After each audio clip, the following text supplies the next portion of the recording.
with just weeks to go until the general election, former President Donald Trump, Vice President Kamala Harris are ramping up ways to reach more voters. One of those ways? Podcast. Returning to Capitol Review is Sarakshi Rai. She is the Director of Audience Development and Head of Social Media at our media partners, The Hill. Sarakshi, welcome back. Thanks for having me. Great to be back. Great to have you. You know, we're seeing that both candidates are on podcast during this election cycle. Why are the candidates using these platforms and effectively?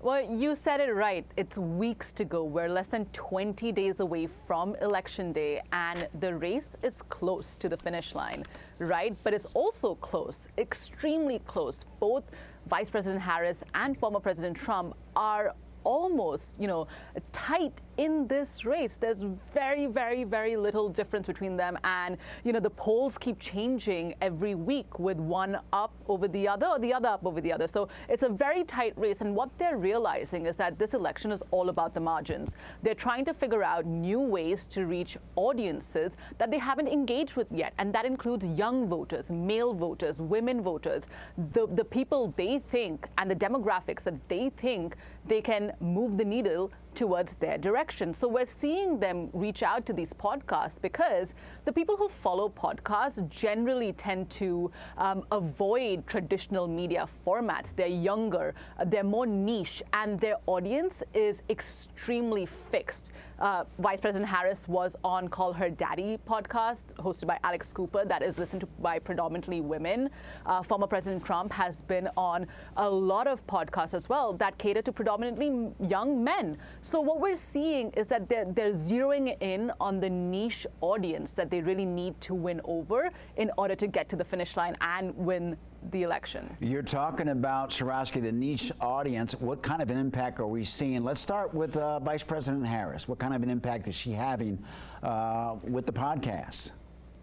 Well, so far, her campaign has been on a media blitz after a lot of criticism that she faced for giving enough interviews, not being out there enough. We've really seen her on a media blitz. She was on Call Her Daddy.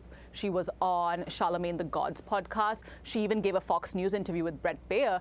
But we're also seeing her kind of flirt with the idea of maybe appearing on Joe Rogan's podcast. So, they're suddenly open to the idea of going on this blitz because they want to leave no stone unturned before the election. And as we know, early voting has started in some of the key battleground states like Georgia.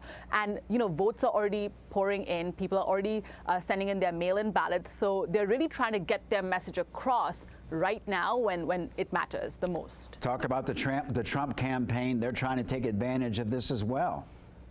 They are definitely. And the GOP strategists I've spoken to for my story on The Hill actually have said that the Trump campaign seemed a bit more relaxed than the Harris campaign. He's been hitting the podcast circuit since 2022.